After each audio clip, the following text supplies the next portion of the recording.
Is the world in recession? Well, the answer to that depends on what part of the globe you're living in. For those of us in the third world countries, it is no news that we've been in recession since 2020. Now, check this out. The World Bank predicted that third world countries' economy would shrink by 2.1%, by 2.1%, and then by 5.1% in 2020. Guess what? It did shrink. They were right. They turned out to be right after all. As a result of this recession in 2020 caused by the COVID-19 pandemic, things have been going bad for a lot of third world countries. We've seen mass unemployment, we've seen businesses shutting down, and of course, a massive decline in the GDPs of these affected countries. Now, in order to survive, people are desperate. They are beginning to turn to Ponzi scheme and all sorts of schemes just to stay afloat. Now, I want to believe that these actions are caused by not knowing exactly what to do in a recession.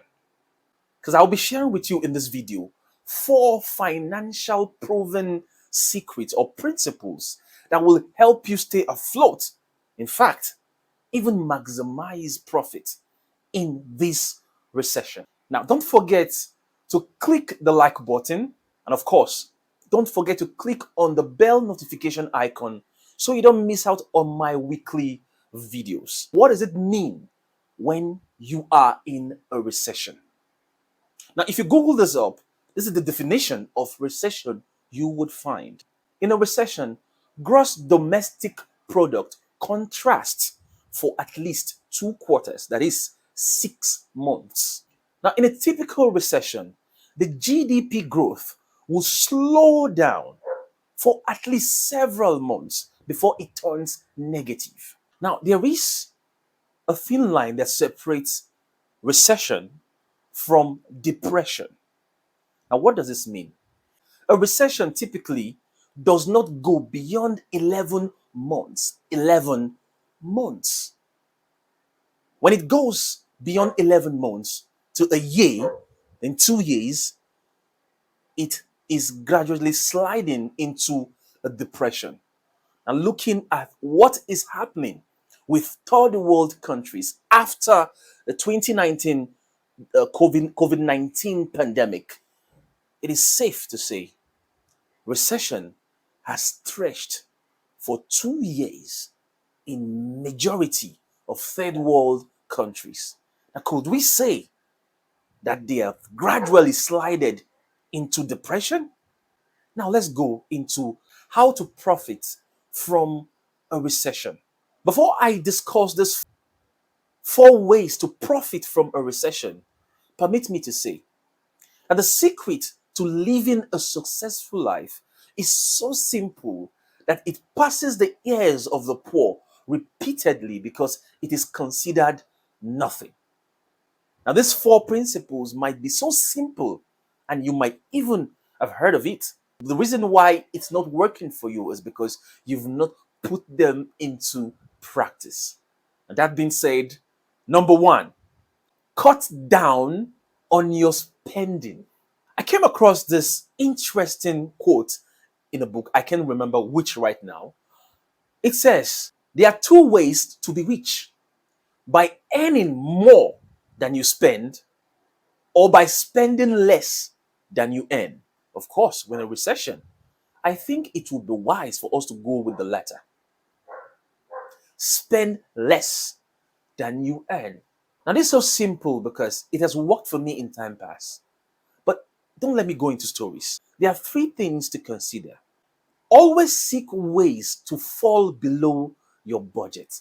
If you budgeted $10, for instance, for TV subscription, or $10 to buy a shoe, when you get to the market, it is your duty to negotiate and see how you could get the best deal out of $10, or probably to get the same quality for $8. $2 is nothing. But when repeated, when that same circumstance repeat itself 20 times, you've saved yourself a whooping $40. Cancel unproductive subscriptions. If you've registered in a gym for months and you've been struggling to even make use of your subscription, I think it is pointless going ahead with that subscription. It will be wise to just stick to your light workouts, still get the same benefits from exercise, and keep your money and save your money instead. Focus on only productive expenditures. I'll explain in a minute. Now, guys, we love to hang out, probably with the guys or the girls. If an expenses will not be productive, will not bring anything in, it is your duty to cross it off your list. Without wasting time, number two, build up your capital. Your expenses are low. You've been putting aside excesses. You've been trying to save up for a while. It will be wise to make sure you save up and amass a substantial capital that will be enough to set you a business on the side. Now, I need to point out that you have to ignore financial experts always talking down on savings. Some call it the shavings account. There's nothing shavings about having some money stuck somewhere, no matter how little it is. You never can underestimate the power of $20 the day you only need $20. And of course, you have to start from somewhere to get to where you have the right to talk down on shavings accounts. I need to mention that do not look down on your days of little beginnings. You start somewhere, right? And then you begin to build your financial portfolio. Number three, without further ado, avoid bad debt. Now, you would observe that I use the word bad debt because I believe that there are good debts. Now, bad debts for me are debts or loans that you collect just to service your liabilities. You collect a loan for a car. You collect a loan for things that will not bring income or just to furnish your flamboyant lifestyle. No. There are good debts, and I would always encourage hustlers or entrepreneurs or people who really want to improve their financial situation to go for it. For instance, if I was given a contract to execute, if I was given a job, a project to execute, and I was going to make double of the cost I put into it, and I was told, finance it and then we'll reimburse you, I think it would be wise to go for a good debt. Avoid bad debt. Lastly, number four, invest in the failing economy. During a recession or during a market crash, to panic. It's a popular thing for people to panic. Everybody wants to can all they can get.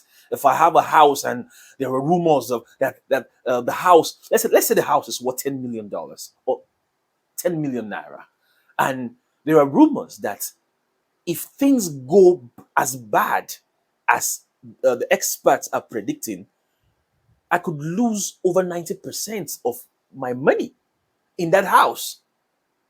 A lot of people want to sell just for them to hold cash. Panic syndrome. I would advise you that during a recession, you do not hold back. You do not try to sell stuffs. Instead, you buy stuffs. You buy low and you sell high. You buy from those who cannot help but to panic.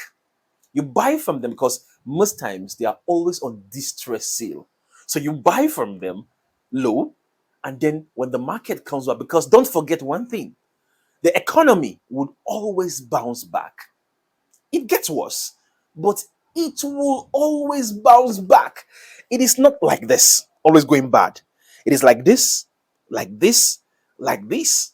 It it will always bounce back. Put that at the back of your mind. I conclude with this. Warren Buffett would always be caught saying he wishes for there to be more recessions or more market crashes because that is when men like him go in for the kill. They go in, buy low aggressively because they've been around for a while. They've studied the market, they've studied the economy, and they know it will always bounce back. Now it's not time for you to hoard your cash.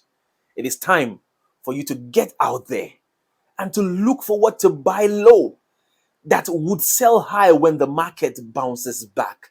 It is not the end of the world, ladies and gentlemen. It is not the end of the world, ladies and gentlemen. It is just a recession and it will always bounce back. Please don't forget to click the like button. And if you're yet to be a subscriber to this channel, click the subscribe button and click on the bell notification icon so you don't miss out on my videos every week. See you in the next video.